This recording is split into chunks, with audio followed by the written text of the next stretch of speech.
away they go. Skyway in a knee-jerking beginning, followed by Matang Tubig in second. Chopo King is racing in third by the rally's Just Connection. Icebird running at the tail of the field by about 7 lengths from the leader. Back to the front runner, the outstanding favorite, Skyway. By a length and a half, Matang Tubig running in second.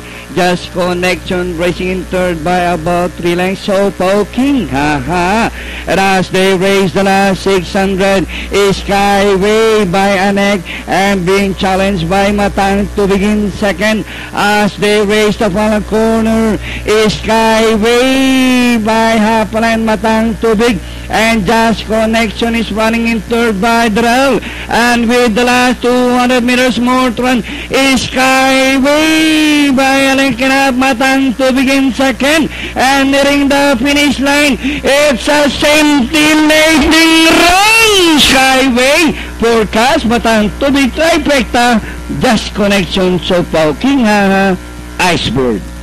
Completing the cast of race number 1. Okay, 14253.